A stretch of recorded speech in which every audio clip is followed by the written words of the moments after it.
Hello बच्चों, how are you all? I hope you all are doing great और मैं भी एकदम बढ़िया हूँ। मेरा नाम है अक्षिता और आज मैं आपके लिए एक ऐसा सेशन लेकर आई हूँ जो कि आपके लिए बहुत ही इंपॉर्टेंट होने वाला है। क्यों?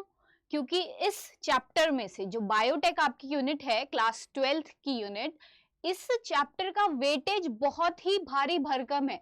चाहे वो आपका बोर्ड का एग्जाम हो या फिर सीयूईटी यूजी के एंट्रेंस एग्जाम हो या फिर आपका नीट का एग्जाम हो, हर पेपर में इसकी वेटेज बहुत ही ज्यादा है। लगभग नीट की अगर हम बात करें तो 40 मार्क्स आपके इस यूनिट को अगर आप कवर कर लेते हो अच्छे से तो आपके 40 मार्क्स आप पकड़ लेते हो, ठीक है।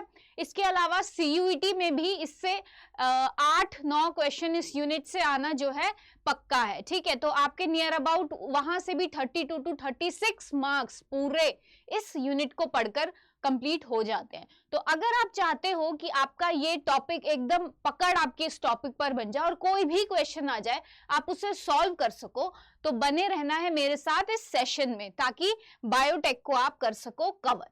तो इसमें हम बायोटेक की फर्स्ट यूनिट का बायोटेक यूनिट का जो फर्स्ट चैप्टर है that is principles and processes, उसको हम कवर करने वाले हैं, उसका फर्स्ट पार्ट, ठीक है। तो सबसे पहले हम बात कर लेते हैं कि बायोटेक होता क्या है। बायोटेक्नोलॉजी हम पढ़ने वाले हैं, लेकिन असल में बायोटेक का मतलब क्या है?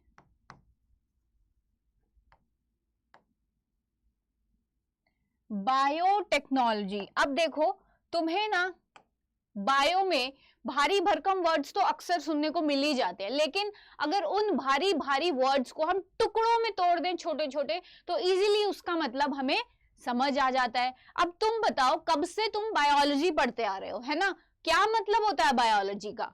Biology is the study of living organisms, है ना? क्योंकि वो स्टडी है इसलिए लॉजी उसके पीछे लगा है। और सिर्फ बायो का मतलब क्या है? सिर्फ बायो का मतलब हो गया हमारा कोई भी लिविंग ऑर्गेनिज्म या उसका सेल या उसका कोई भी पार्ट, उसके एंजाइम, उसके प्रोटीन, वो हो गया हमारा बायो यानी कि लिविंग। और टेक्नोलॉजी वर्ड का क्या मतलब है? Technology means techniques. जो टेक्निक्स हम यूज करते हैं वो किस में आ जाएगी बच्चों? टेक्नोलॉजी। अब जब हम इस टेक्नोलॉजी का यूज करेंगे, इस टेक्नोलॉजी को हम यूज करेंगे किस पर? लिविंग पर। लिविंग पर जब हम इस टेक्नोलॉजी का यूज करेंगे उससे क्या होगा? हमारे यूजफुल प्रोडक्ट्स बनेंगे, ऐसे प्रोडक्ट्स बनेंगे जो कि होंगे यूजफुल प्रोडक्ट्स। और इन प्रोडक्ट्स का किसके लिए यूज होगा बच्चों? मैनकाइंड के लिए। यानी कि ये प्रोडक्ट मेरे लिए, तुम्हारे लिए, तुम्हारी मम्मी पापा भाई बहन रिश्तेदार पड़ोसी सबके लिए यूजफुल होंगे, मैनकाइंड के लिए यूजफुल होंगे, ठीक है। तो ये मतलब है बायोटेक्नोलॉजी का। अब तुम्हें क्या लगता है कि जो बायोटेक है क्या वो अभी अभी शुरू हुआ है? क्योंकि ये सुनने में वर्ड बड़ा ऐसा साइंटिफिक सा भारी भरकम सा लगता है, तो ऐसा लगता है कि अभी शायद इसकी डिस्कवरी हुई है या अभी 10-20 साल पहले ये यूज होना शुरू हुआ है। लेकिन तुम्हें पता है कि तुम्हारी मम्मी, नानी या दादी या उनकी नानी या उनकी दादी तब से बायोटेक का यूज करते आ रहे हैं। हाँ बच्चों, कैसे? कि दही सबके घर में जमती होगी, दही सब खाते हैं, है ना? दही जमाने का प्रोसीजर क्या होता है कि हम थोड़ी सी दही लेते हैं, उस थोड़ी सी दही में हम दूध गर्म करते हैं और दूध गर्म करके उस थोड़ी सी दही में हम मिला देते हैं। अब क्या होता है, पूरा कंटेनर हमने भर दिया गर्म दूध से और थोड़ी सी दही से।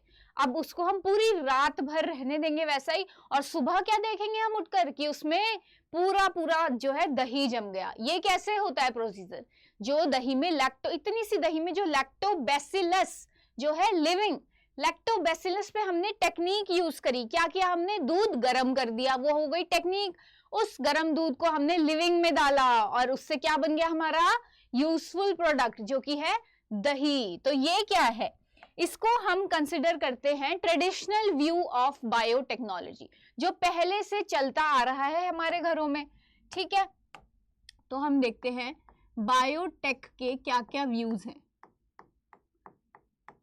मैं लिख के पढ़ा रही हूं ना, तो तुमको भी सबको अपनी अपनी नोटबुक्स में नोट करते रहना है, याद करते रहना है। क्यों? शॉर्ट नोट्स बनाओगे, फ्लो चार्ट की फॉर्म में बनाओगे तो रिवीजन करने में ऐसे सेकंड्स में रिवाइज हो जाएगा तुम्हारा। ठीक, तो बायोटेक के हैं दो व्यूज। फर्स्ट व्यू तो हो गया हमारा क्या? फर्स्ट हो गया हमारा ट्रेडिशनल व्यू। Traditional view. और सेकंड व्यू हमारा जो कि हम आजकल यूज करते हैं वो हो गया हमारा मॉडर्न व्यू। ठीक है, अब ट्रेडिशनल व्यू में क्या क्या आता है और मॉडर्न व्यू में क्या क्या आता है वो देख लेते हैं हम। देखो, ट्रेडिशनल में सबसे पहले हमने पढ़ा कि दही जमाना है ना, और उसके अलावा भटूरे तुमने खाए हैं। सब बताओ ट्रेडिशनल व्यू में क्या क्या आ जाता है, कमेंट में लिखो सब क्या क्या लगता है तुमको कि ट्रेडिशनल में, जैसे दही जमाना, भटूरे हम खाते हैं, भटूरे में क्या डाल देते हैं? यीस्ट डालते हैं जिससे कि वो फूल जाता है भटूरा, है ना। तो वो यीस्ट क्या हो गया? लिविंग, उस पर टेक्निक लगा दी हमने, बायोटेक हो गया, है ना। यीस्ट का यूज करना, वाइन बनाना, ये सब क्या हो गया? Traditional view of biotech. तुम्हें भी बताना है और एग्जांपल्स मुझे ट्रेडिशनल बायोटेक के। ठीक है, अब चलते हैं मॉडर्न की ओर। अब यार देखो, फर्टिलाइजेशन एक प्रोसेस था, है ना। वो फर्टिलाइजेशन प्रोसेस कहाँ होता था? फीमेल की बॉडी के अंदर होता था। रिप्रोडक्शन चैप्टर तो पढ़ चुके हो ना, तो ये फर्टिलाइजेशन क्या होता है ये तो तुमको पता है। तो ये प्रोसेस फीमेल की बॉडी के अंदर हो रहा था, लेकिन आज इस बायोटेक की वजह से वो फर्टिलाइजेशन का प्रोसेस हम लैब्स में भी करा सकते हैं, और उसको, वो फर्टिलाइजेशन जो लैब में होता है उसको हम क्या बोलते हैं बच्चों? IVF, यानी कि इन विट्रो फर्टिलाइजेशन। ठीक है, in vitro fertilisation.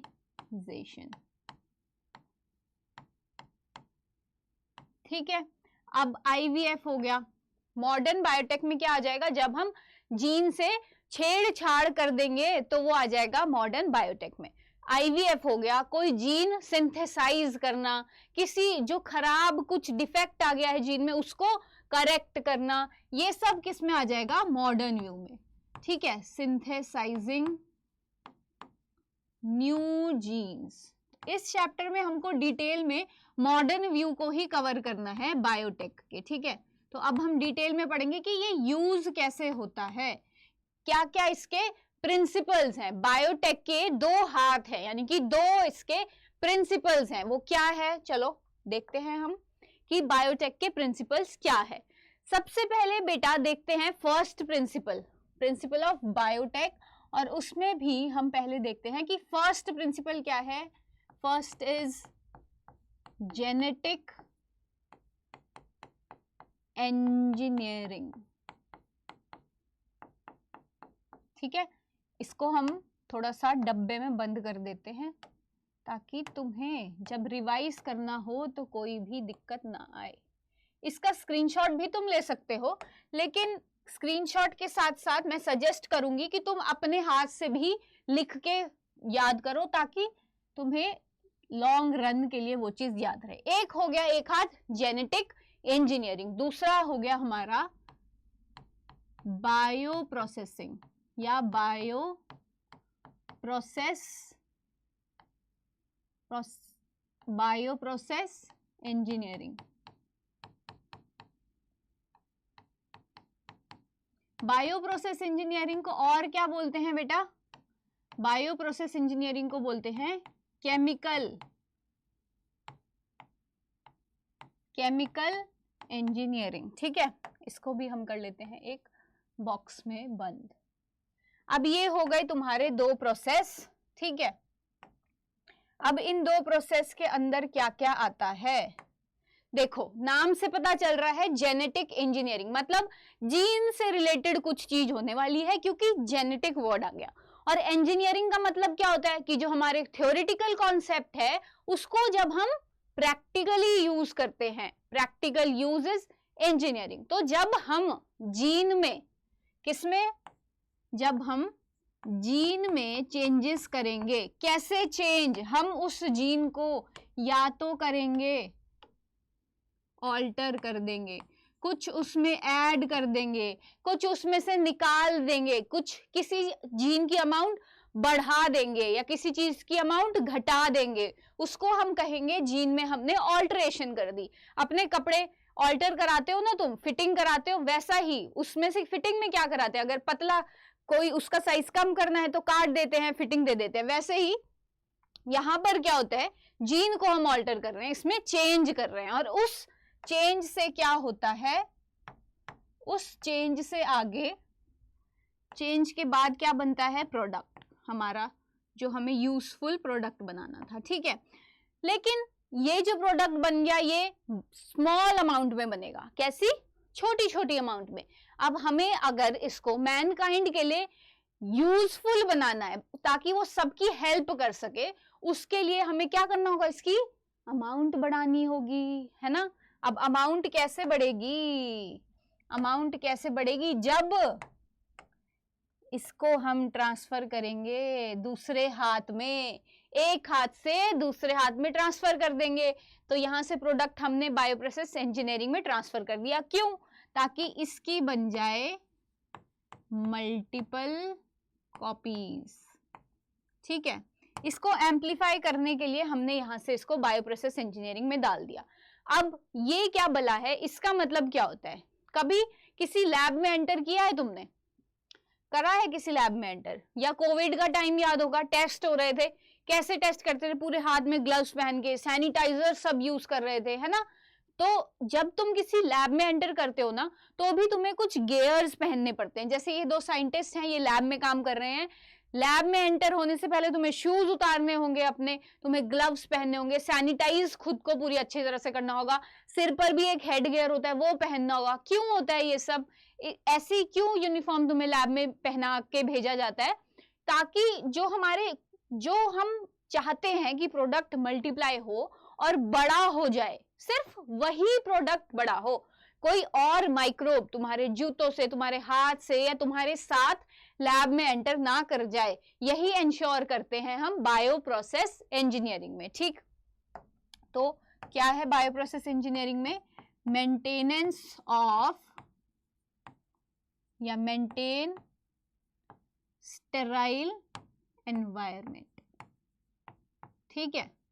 Sterile environment को मेंटेन करेंगे ताकि उससे क्या हो जाएगा, हमारा प्रोडक्ट मल्टीप्लाई करेगा और मल्टीपल कॉपीज बन जाएगी हमारे प्रोडक्ट की, ठीक है। ये था बायोप्रोसेस इंजीनियरिंग। तो ये हो गए हमारे 2 हाथ बायोटेक के। अब चलते हैं हम आगे, देखते हैं एक क्वेश्चन कि जो हमने पढ़ा कॉन्सेप्ट वो हमें कितना हम अप्लाई कर पा रहे हैं, ठीक है।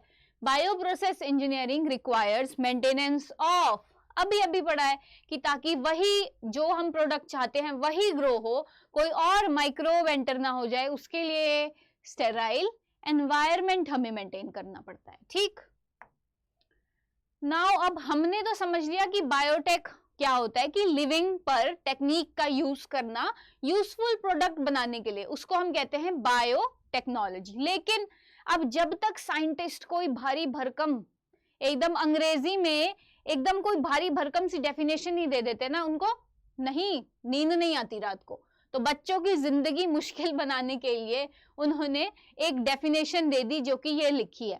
अब ये तो तुम्हें वर्ड टू वर्ड याद करनी पड़ेगी अगर तुम कहीं लिखना चाहते हो इसको, वरना एक बेसिक सा मतलब हम इसका समझ लेते हैं कि इसमें आखिर बोला क्या गया है।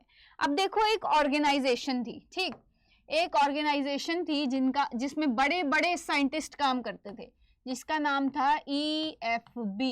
अब ये EFB का मतलब क्या हो गया, EFB स्टैंड्स फॉर, ये रहा तुम्हारा, ये देखो, यूरोपियन फेडरेशन ऑफ बायोटेक्नोलॉजी, ठीक है। इसके जो साइंटिस्ट थे ना, इन्होंने ये डेफिनेशन दे दी। इस डेफिनेशन में बोला क्या गया है, कुछ नहीं बोला गया है, सिंपल सी ही बात है जो हम पढ़ चुके हैं। इनके अकॉर्डिंग बायोटेक क्या है, बायोटेक है कि जो हमारे नेचुरल, जो हमारी साइंस है, नेचुरल साइंस है, उसको, उसके साथ जब हम मॉडर्न टेक्निक्स लगा देंगे, मॉडर्न टेक्निक्स लगा देंगे तो हमारी क्या बन जाएगी, बायोटेक्नोलॉजी, ठीक है।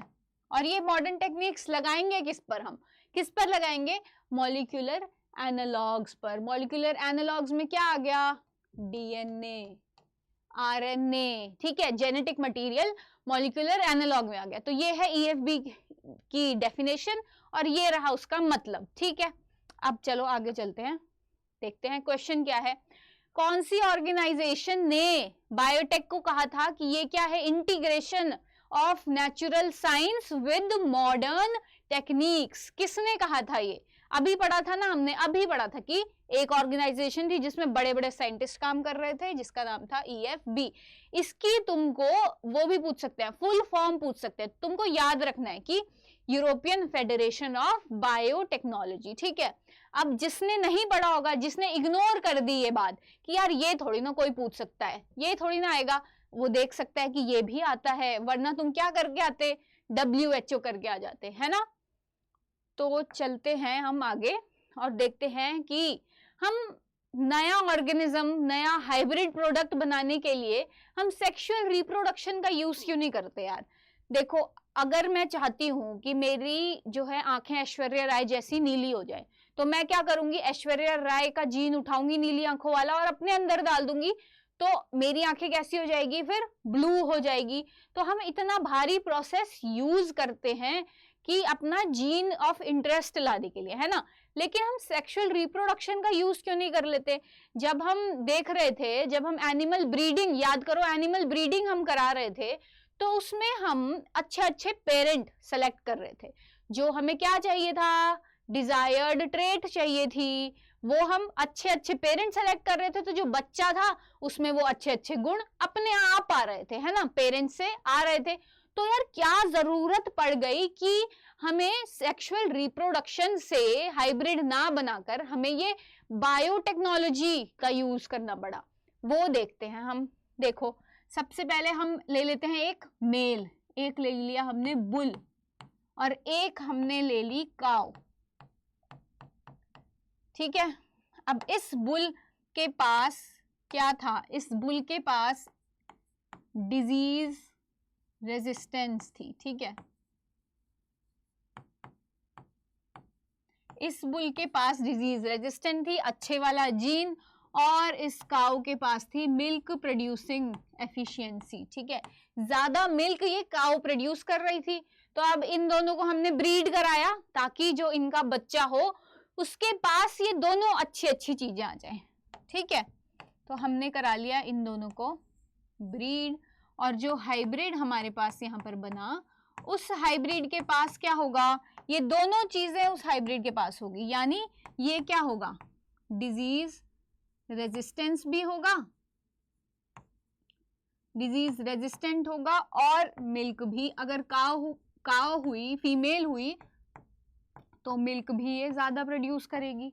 अब यार जो हमें क्वालिटी चाहिए थी वो तो हमें इस सेक्सुअल रिप्रोडक्शन से भी मिल रही है, लेकिन लिमिटेशन क्या है इसकी कि जब यहां से डिजायर्ड जीन ट्रांसफर हो रहे हैं ना, जब डिजीज रेजिस्टेंट वाला जीन ट्रांसफर हो रहा है, मिल्क प्रोड्यूस करने वाला जीन ट्रांसफर हो रहा है, तब कुछ बेटा अननेसेसरी जीन्स भी ट्रांसफर हो रहे हैं, अननेसेसरी जीन भी ट्रांसफर हो रहे हैं, जिसकी वजह से हमें हाइब्रिड सिर्फ अच्छा नहीं मिल रहा, सिर्फ अच्छे अच्छे गुण नहीं आएंगे, जो थोड़े बेकार वाले हैं ना, जो थोड़े रेसेसिव है, वो सब भी आएगा हमारे हाइब्रिड के अंदर। तो हम चाहते हैं कि हाइब्रिड के अंदर वो सारे अननेसेसरी जीन्स ना आए, इसीलिए हम किसका यूज करते हैं, बायोटेक का। क्योंकि बायोटेक में हम क्या करते हैं, सिर्फ जीन, एक जीन निकालेंगे, सिर्फ जो डिजीज रेजिस्टेंट का जीन है ना, उतना सा जीन निकाल के डालेंगे, सारा का सारा जो उसका पूरा जो जीनोम है वो नहीं कॉपी हो जाएगा, हर एक जीन नहीं आएगा, ठीक है। तो अब ये था कि क्या सेक्सुअल रिप्रोडक्शन की लिमिटेशन क्या है, ठीक है। अब देखो जनरल प्रोसीजर देखते हैं कि कैसे बायोटेक का यूज कैसे करते हैं, कि मुझे ऐश्वर्या की नीली आंखें चाहिए, या मैं चाहती हूं जैसे जेलीफिश या जुगनू ग्लो करते हैं रात को, मैं भी वैसे ग्लो करने लग जाऊं और मैं तुम्हें बिना लाइट्स के एकदम चमकते हुए पढ़ा सकूं। कितना मजा आएगा तुम्हें भी पढ़ने में और मुझे भी, है ना, पढ़ाने में। तो देखते हैं ये कैसे होगा। इसके लिए सबसे पहले तो हमें ये डिसाइड करना है कि मुझे चाहिए क्या है। जैसे मुझे तो भाई चाहिए है ऐश्वर्या राय की नीली आंखें। अब तुम्हें क्या चाहिए ये तुम डिसाइड कर लो। ये हमने ले लिया हमारा डिजायर्ड जीन यहाँ पर, ठीक है। और हमने एक, ये क्या हो गया हमारा, इसको नामकरण कर देते हैं। ये है हमारा जीन ऑफ इंटरेस्ट या फिर डिजायर्ड जीन, ठीक है। ये है हमारा डिजायर्ड जीन जो हमें चाहिए। और इस जीन को अगर हम चाहते हैं ये जीन मेरे अंदर आ जाए तो क्या करना होगा, कोई ट्रैवल करने के लिए भी तो कोई चीज चाहिए, हवा से खुद से उड़ के थोड़ी ना आ जाएगा।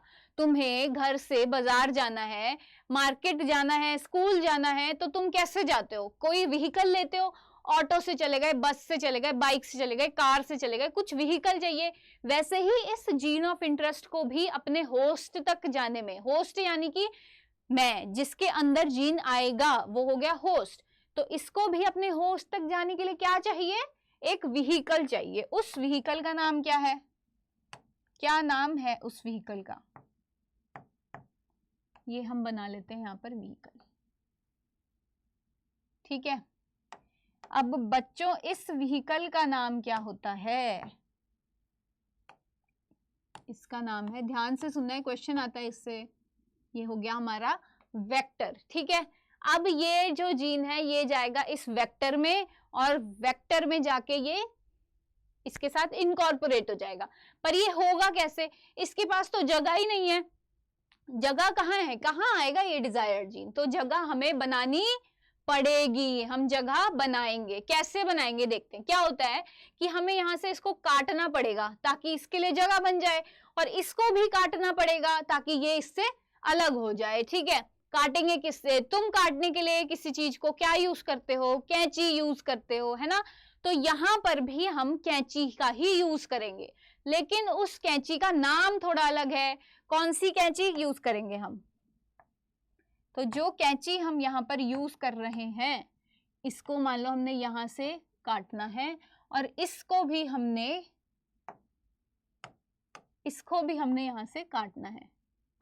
तो इन दोनों को काटने के लिए हम सेम सीजर का यूज करेंगे, और उस सीजर का नाम क्या होगा, मॉलिक्यूलर सीजर, ठीक है। मॉलिक्यूलर सीजर्स का हम यूज करेंगे। अब काट दिया हमने, अब काटने के बाद क्या होगा, काटने के बाद कुछ ये वेक्टर ऐसा दिखेगा, देखो ये आ गया ना वेक्टर हमारा। अब इसमें हम बना लेते हैं जगह, किसकी, अपने जीन की। ये मान लो हमने यहाँ पर ये जीन की जगह बना दी, यहाँ पर ये जीन इस पे आकर बैठ गया। तो जब जीन वेक्टर में बैठ गया उसको हम क्या बोलेंगे, अब क्या बोलेंगे इसको, इसका नाम अब क्या हो गया, इसका नाम अब हो गया बच्चों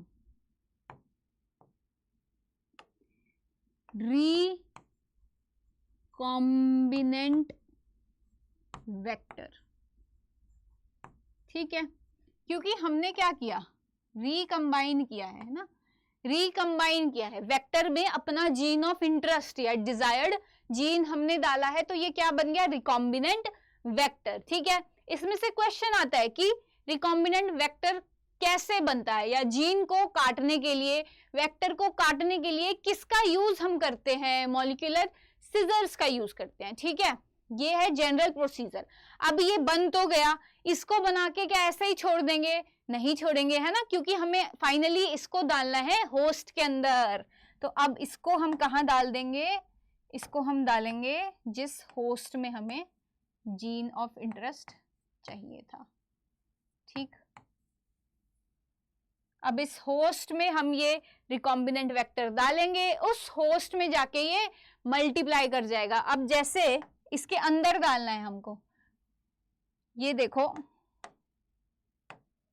हमने इसके अंदर ये डाल दिया अपना रिकॉम्बिनेंट वेक्टर, रिकॉम्बिनेंट है तो इस पे जीन ऑफ इंटरेस्ट भी प्रेजेंट होगा, ठीक है।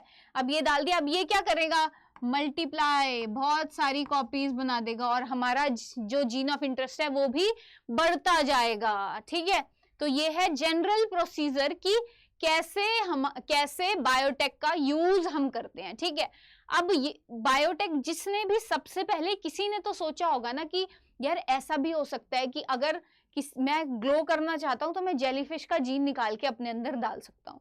सबसे पहले जिसके दिमाग में ये बात आई वो थे ये दो भाई नहीं थे, साइंटिस्ट थे दो, ठीक है। इन दोनों के दिमाग में ये बात सबसे पहले आई। इनका नाम क्या है? इन दो भाइयों का नाम है बोयर एंड कोहेन। अब तुम्हें पता है कि नीट 2025 में कैसे सबके परकच्चे उड़ गए थे, कैसे कितने साइंटिस्ट के नाम बार बार पेपर में पूछे गए थे। जो एनसीईआरटी में कॉलम्स साइड में दिए गए हैं उससे भी क्वेश्चन पूछे गए थे, है ना।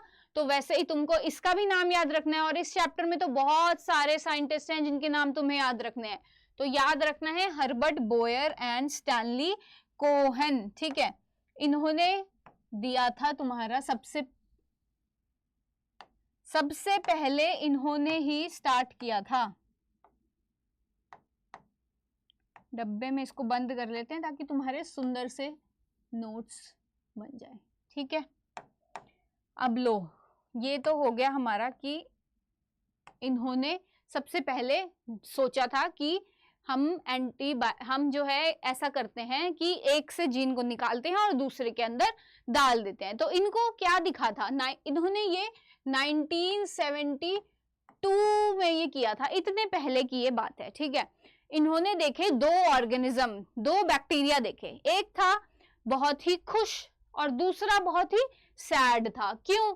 क्योंकि एक पे जब हम एंटीबायोटिक छिड़क रहे थे तो वो जिंदा रह रहा था, लेकिन दूसरा हमेशा बेचारा इस डर में था कि कहीं अब एंटीबायोटिक मुझ पर ना डाल दें। क्यों? क्योंकि वो एंटीबायोटिक डालने से मर जा रहा था। अब ये क्यों हो रहा था?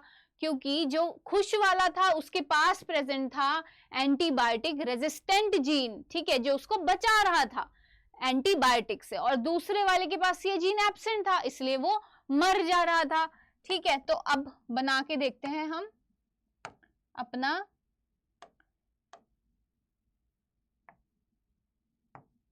पहले वाला बनाते हैं। एक ये हमने बना लिया खुश वाला जो है एकदम मौज में। इसका नाम क्या है? सैल्मोनेला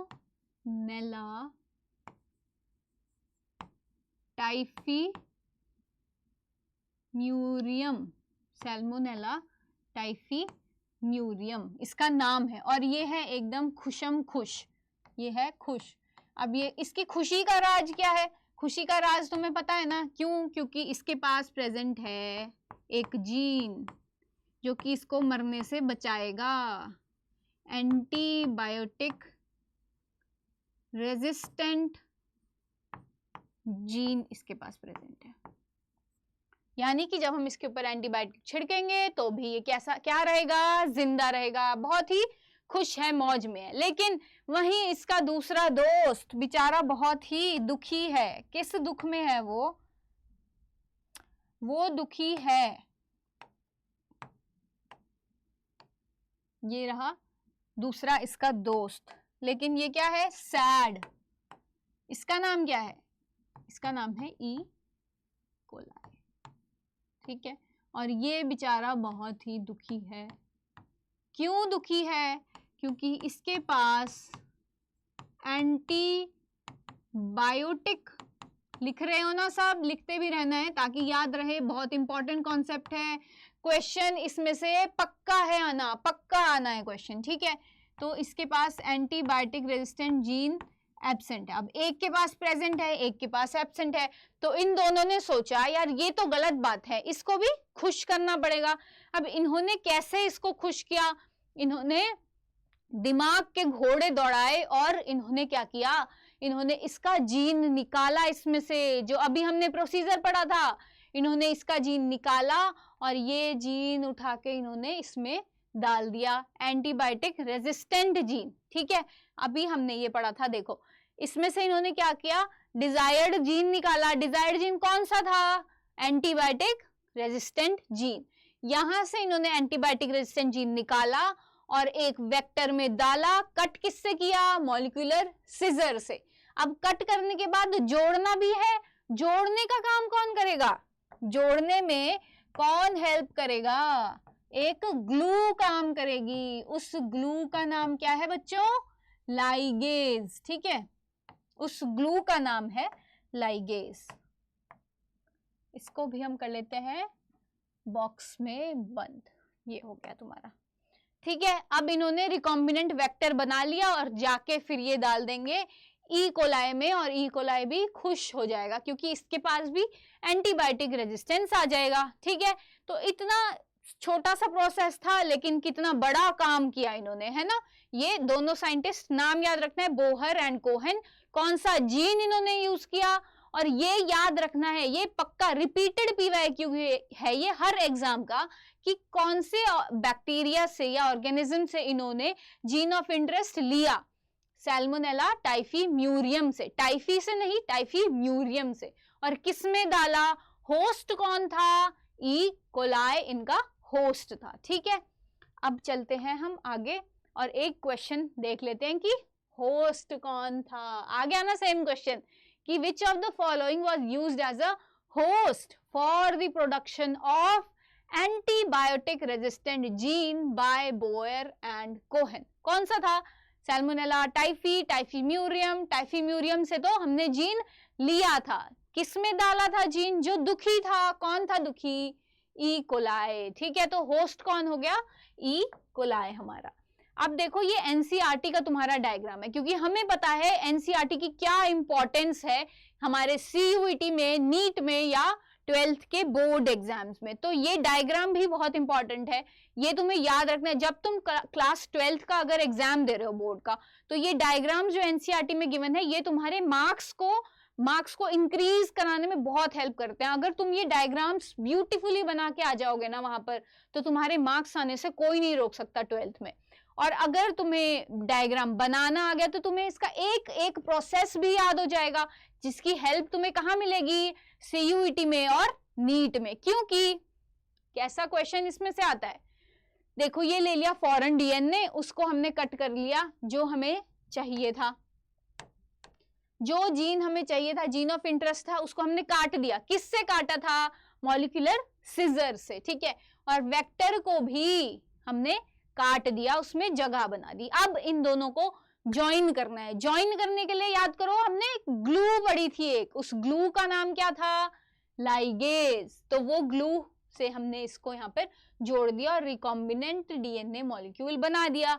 अब बारी है जो ये आरडीएनए बन गया, आर वेक्टर बन गया, उसको ट्रांसफर करने की अपने होस्ट में। जिस मैकेनिज्म से ये ट्रांसफर पॉसिबल होता है उसको हम क्या बोलते हैं बेटा? ट्रांसफॉर्मेशन। ठीक है, अब इसमें क्वेश्चन कहां से आता है? पढ़ तो इसलिए रहे हो तुम सब की, क्वेश्चन कहां से आता है ना। तो सबसे पहले क्या क्वेश्चन आ सकता है कि यहाँ पे तुम्हें लाइगेज को छुपा देंगे और यहाँ पे लिख देंगे ए, और तुम्हें बताना होगा कि ए की जगह क्या आएगा। या फिर यहाँ पर रिस्ट्रिक्शन एंजाइम को छुपा देंगे, यहाँ पे लिख देंगे ए, और बताओ कि ए की जगह क्या आएगा। तुम्हें पता होगा अगर कि काटने के लिए क्या यूज होता है तो तुम फिल कर पाओगे, है ना। यहाँ पर सेम तरीके से जगह जगह पर तुमसे स्टेप्स पूछे जा सकते हैं। अब देखो मैं एक क्वेश्चन भी तुम्हारे लिए लेकर आई हूँ, कैसे इसमें से क्वेश्चन आते हैं। अब इसमें इस डायग्राम में तुम्हें बताना है कि ए और बी की जगह क्या क्या आएगा। बताओ जल्दी जल्दी, कमेंट्स में आंसर लिखो।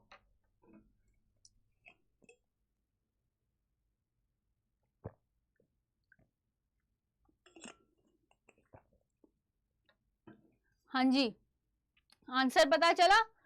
ए की जगह क्या आएगा? काट तो दिया है मॉलिक्यूलर एंजाइम से, काटने के बाद जोड़ना है, जोड़ने के लिए ग्लू यूज हो रही थी, और ग्लू का नाम क्या था? क्या था बच्चों ग्लू का नाम? लाइगेज। ठीक है, अब जोड़ दिया और वेक्टर भी आर वेक्टर बना दिया। आर वेक्टर बनने के बाद ट्रांसफर करना है किसमें? होस्ट में। होस्ट में ट्रांसफर करने के लिए बी क्या है? बी देखो ट्रांसफॉर्मेशन। ठीक है, तो यहां पर हमारा आ जाएगा ट्रांसफॉर्मेशन, और सही आंसर हमारा हो गया लाइगेज एंड ट्रांसफॉर्मेशन। इस तरह से तुमको क्वेश्चंस पूछे जाते हैं, ठीक है। अब देखते हैं कि जेनेटिकली मॉडिफाइड ऑर्गेनिज्म क्या होते हैं। नाम से समझ आ रहा है हमें कि जिनके जीन को मॉडिफाई किया होगा वो क्या हो गए, जीएमओज हो गए, ठीक है। जैसे जीन, अब मॉडिफाई कैसे किया जाता है ये तो तुम्हें पता चल ही चुका है अभी तक, है ना। मॉडिफाई कैसे किया जाता है ये तुम्हें पता चल चुका है। पहले आइडेंटिफाई करेंगे कौन सा जीन हमें चाहिए, उसको वेक्टर के साथ जोड़ेंगे, फिर हम करेंगे ट्रांसफर किसमें, होस्ट में, ठीक है। ये वही 3 प्रोसीजर ये हैं। अब देख लेते हैं कुछ एग्जाम्पल जेनेटिकली मॉडिफाइड ऑर्गेनिज्म के। वैसे तो ये तुम डिटेल में पढ़ने वाले हो, जो अगला चैप्टर है एप्लीकेशंस ऑफ बायोटेक, ठीक है, उसमें पढ़ना ही है तुमको ये। लेकिन अभी हम कुछ एग्जाम्पल देख लेते हैं समझने के लिए। तो सबसे पहला एग्जाम्पल तुम्हारा है टमाटर का। सबसे पहले एग्जाम्पल इज ऑफ टमाटो। इस टमाटर की वैरायटी का नाम क्या है, फ्लेवर सेवर। क्यों, अब क्या होता है, हमने इसमें ना जो टमाटर था वो क्या हो जाता है, एकदम पल्पी सा, एकदम ऐसे पिचक सा जाता है, खराब हो जाता है उस बाहर से, ज्यादा दिन तक उसको रखो। तो इस प्रॉब्लम को सॉल्व करने के लिए हमारे साइंटिस्ट ने क्या किया, इस टमाटर के अंदर एक जीन डाल दिया। वो जीन क्या कर रहा है, जो टमाटर राइप हो रहा है ना, पक रहा है टमाटर, उसका ड्यूरेशन इन्होंने बढ़ा दिया। क्या कर दिया, duration of ripening increased, duration of ripening increased. कैसे इंक्रीज किया, बायोटेक की हेल्प से, ठीक है। अब इंक्रीज कर दिया तो क्या हो गया, इसकी शेल्फ लाइफ इंक्रीज हो जाएगी, यानी कि ज्यादा दिन तक ये पिलपिला बिना पके हुए रह पाएगा, ठीक है। तो ये इस तरह हो जा रहा था, अब लेकिन एकदम बढ़िया लाल लाल टमाटर तुम्हें मिलेंगे, ठीक है, बायोटेक की वजह से। ये था हमारा फ्लेवर सेवर, नाम याद रखना है, ठीक है, क्वेश्चन आता है। नेक्स्ट इज हमारा एक और चावल की वैरायटी थी। दूसरा चावल को इन्होंने इंप्रूव किया, क्योंकि तुम्हें पता है ना कितनी बड़ी पॉपुलेशन हमारे इंडिया की है जो कि चावल पर निर्भर करती है, जिनकी डाइट एकदम एसेंशियल डाइट उनकी क्या है, राइस है ना। तो राइस का साइंटिस्ट ने सोचा कि राइस में ही कुछ ऐसी चीज मिलाते हैं जिससे न्यूट्रिएंट हर एक आदमी को मिल सके, न्यूट्रिएंट, ठीक है। अब राइस में क्या था, विटामिन तो प्रेजेंट पहले नहीं था, इन्होंने क्या किया, ये जो व्हाइट राइस था इसमें एक जीन डाल दिया। किसका जीन डाला इन्होंने, बीटा कैरोटीन। ये बीटा कैरोटीन बेटा क्या करता था, ये विटामिन ए को सिंथेसाइज कर रहा था, विटामिन ए की सिंथेसिस कर रहा था, किसमें, चावल में। और इस चावल का नाम क्या दिया, ये जो चावल बनाया जिसमें बीटा कैरोटीन डाला, बीटा कैरोटीन ने विटामिन ए बनाया, उसका नाम इन्होंने क्या दे दिया, गोल्डन राइस। नाम याद रखने हैं, और क्या क्या प्रोड्यूस करते हैं ये भी याद रखना है, ठीक है। इसका नाम दे दिया इन्होंने गोल्डन राइस। इसको भी हम कर लेते हैं एक डब्बे में बंद, ठीक। तो ये हो गया तुम्हारा जेनेटिकली मॉडिफाइड ऑर्गेनिज्म के बारे में, और ये एग्जाम्पल्स तुम्हें भी याद रखने हैं। देखो आ गया ना क्वेश्चन, हर कॉन्सेप्ट के साथ मैं क्वेश्चन लेके आई हूं ताकि तुम्हें समझ आता रहे कि जो पढ़ रहे हैं कितना यूजफुल है।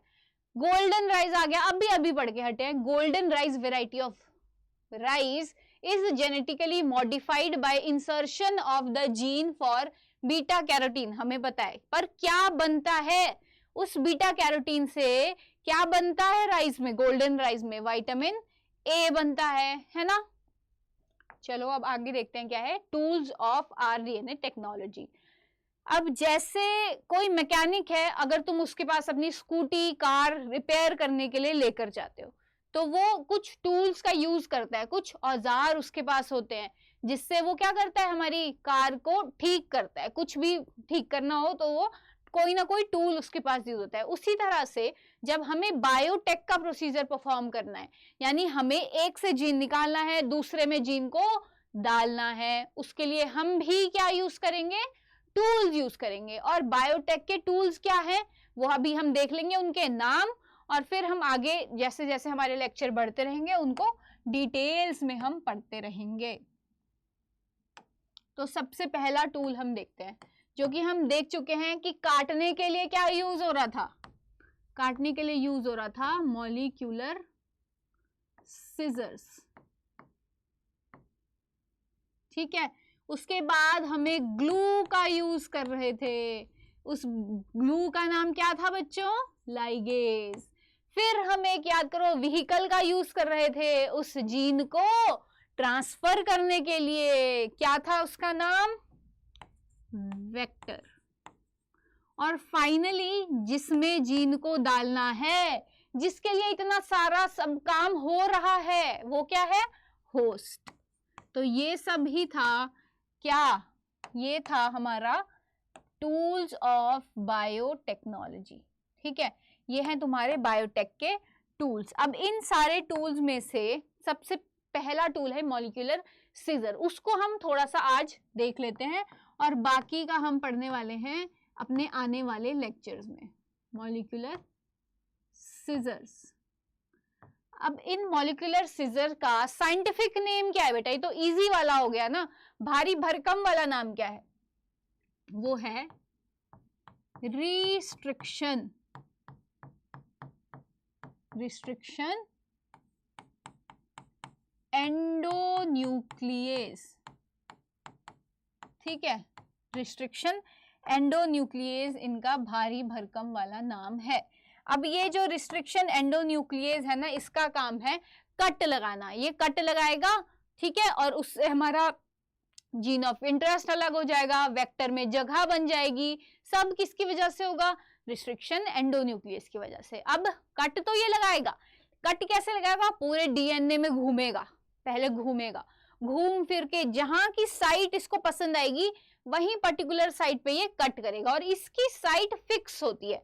तो उस फिक्स्ड साइट को हम क्या बोलते हैं, रिकॉग्निशन साइट, जहां से ये रिकॉग्नाइज करेगा कि भाई मुझे यहां से काटना है इस डीएनए को। और इसकी रिकॉग्निशन साइट फिक्स है, उस कैसी साइट पर जाके ये कट करेगा वो जो है इसका फिक्स है। और इसकी रिकॉग्निशन साइट को हम क्या बोलते हैं, पैलिंड्रोमिक, पैलिंड्रोमिक न्यूक्लियोटाइड सीक्वेंस। ठीक है, पैलिंड्रोमिक न्यूक्लियोटाइड सीक्वेंस, ये याद रखना है तुमको कि कहां पर जाकर हमारा ये जो एंडोन्यूक्लियस है ये कट करता है। ठीक है, चलो अब देखते हैं हम आगे। पैलिंड्रोमिक सीक्वेंसेस का मतलब क्या है, अभी तक तो सब वर्ड नाम से समझ आ रहे थे, लेकिन ये पैलिंड्रोम कैसा वर्ड है, क्योंकि ये अंग्रेजी का शब्द है।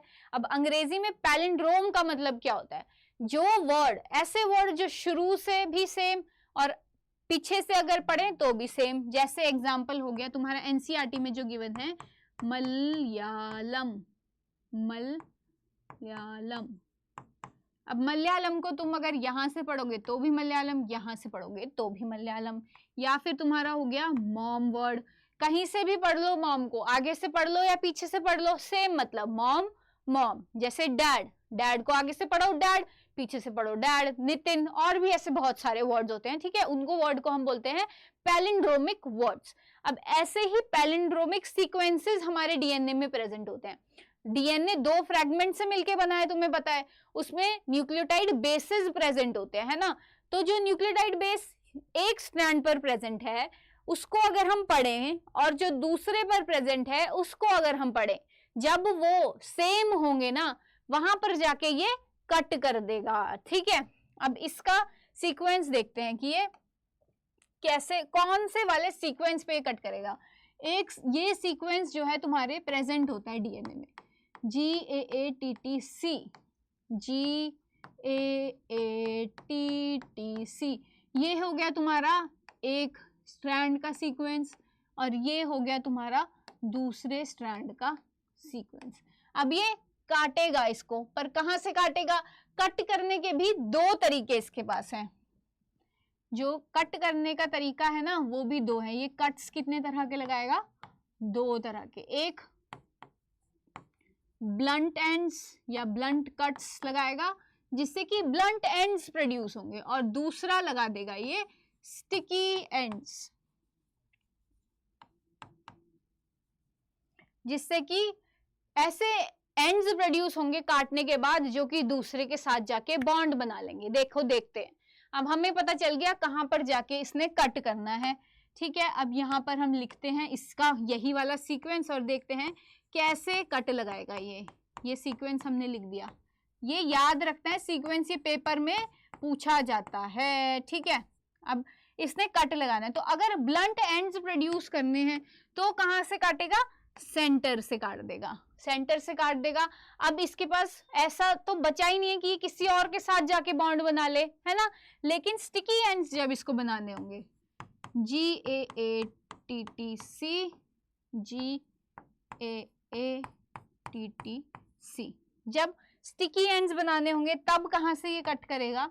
तब ये कुछ इस तरह से G और A के बीच में यहां कट करेगा और G और A के बीच में यहां कट करेगा। ठीक है, अब इससे कैसे एंड्स प्रोड्यूस होंगे? एक हमारे पास आ जाएगा GCTTA,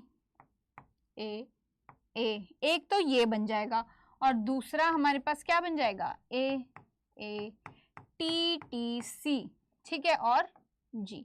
अब ये यहां से बना सकता है जी बॉन्ड दूसरे के साथ, ये दूसरे के साथ बॉन्ड बना लेगा। ठीक है, और इस तरह से स्टिकी एंड्स जो है वो दोबारा से दूसरे फ्रेगमेंट के डीएनए से बॉन्ड बना लेते हैं। ठीक है, तो ये थे दो तरह के कट्स जो ये लगाता है। ये हमने देख लिया, पैनिलड्रोमिक न्यूक्लियोटाइड साइट्स पे कट करेगा और कैसे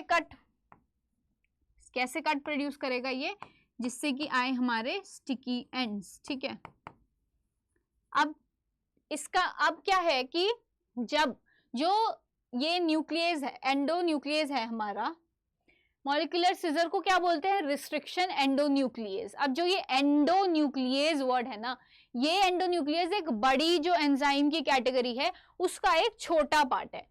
एक कैटेगरी एंजाइम्स की होती है जिसको हम बोलते हैं न्यूक्लियेजेस।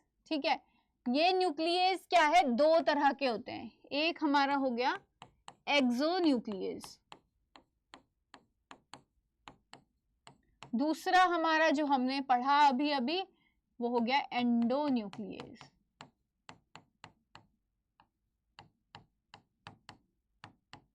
ठीक है, एक हो गया एक्सोन्यूक्लियस, एक हो गया एंडोन्यूक्लियस। नाम से समझ आ रहा है, एक्सो मतलब बाहर वाली साइड, जब बाहर वाली साइड कट लगाएगा, जब ये टर्मिनल्स पे कट लगाएगा जैसे ये है, और कट लगाएगा कहां पर? कट अगर इसने टर्मिनल्स पे लगाया तो ये क्या हो गया? एक्सोन्यूक्लियस। ठीक है, और अगर कट ये लगाएगा बीच में, जैसे नाम से पता चल रहा है कट ये बीच में लगाएगा तो ये क्या हो गया? एंडोन्यूक्लियस। एंडो मतलब अंदर, एक्सो मतलब बाहर, बाहर पर कट लगा रहा है तो एक्सोन्यूक्लियस, अंदर लगा रहा है तो एंडोन्यूक्लियस। अब सबसे पहला रिस्ट्रिक्शन एंजाइम जो डिस्कवर हुआ था उसका नाम क्या था? उसका नाम था HIND2। और ये किसने डिस्कवर किया था? W.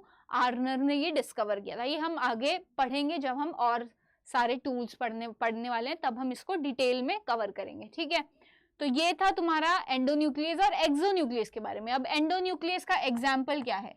एंडोन्यूक्लियस का एग्जाम्पल जो कि तुम्हारी बहुत यूज हुआ है बायोटेक में, उसका नाम है EcoR1। अब इस EcoR1 का नाम देने का भी एक प्रोसीजर होता है। वो क्या है? तुम्हारा नाम किसने रखा? तुम्हारी मम्मी ने, पापा ने, बुआ ने। इसका नाम किसने रखा? इसका नाम साइंटिस्ट ने रखा। और साइंटिस्ट ने क्या किया? एक प्रोसीजर डिफाइन कर दिया कि इस तरह से हम जो है रिस्ट्रिक्शन एंजाइम का नाम डिसाइड करने वाले हैं। वो क्या तरीका है कि ई वर्ड कहां से आया? जिससे ये लिया गया है, जिस ऑर्गेनिज्म से। अब ये ई कोलाई से लिया गया है तो ई फॉर एस्चेरिशिया, उसका स्पीशीज का नाम, जीनस का नाम, उससे हम इसका वर्ड लेंगे ई फॉर एस्चेरिशिया। ठीक है, और सी फॉर कोलाई। अब इसका हमने जीनस ले लिया एस्चेरिशिया, कोलाई स्पीशीज भी आ गई। आर क्या है, R1 कैसे डिसाइड हुआ, उसकी स्ट्रेन से, वो रफ स्ट्रेन है, स्मूथ स्ट्रेन है, ठीक है। इस तरह से हम उसका नाम, जो एंजाइम का नाम है, वो जिस ऑर्गेनिज्म से लिया है उसी के बेस पर हम रख देते हैं, ठीक है। ये था तुम्हारा न्यूक्लियस के बारे में। ये देखो रिस्ट्रिक्शन एंजाइम स्टिकी एंड कैसे प्रोड्यूस कर रहा है, ये तुम्हें दिख रहा है। यहां से कट लगाया, सेंटर से दूर, अवे फ्रॉम सेंटर, है ना, ताकि स्टिकी एंड्स प्रोड्यूस हो। अब ये प्रोड्यूस हो गए स्टिकी एंड, तो ये दूसरे के साथ जाके बॉन्ड बना लेंगे, ठीक है। तो ये था मॉलिक्यूलर सीजर के बारे में। और एक क्वेश्चन है यहाँ पर तुम्हारे लिए मेरे पास कि तुम्हें बताना है कि इसमें से इको R1 के लिए कौन कौन सी जो स्टेटमेंट्स है वो करेक्ट है, ठीक है। देखते हैं। Cut the DNA with blunt end, Eco R1 Eco R1 blunt end के साथ डीएनए कट करती है, वो तो स्टिकी एंड्स प्रोड्यूस करती है।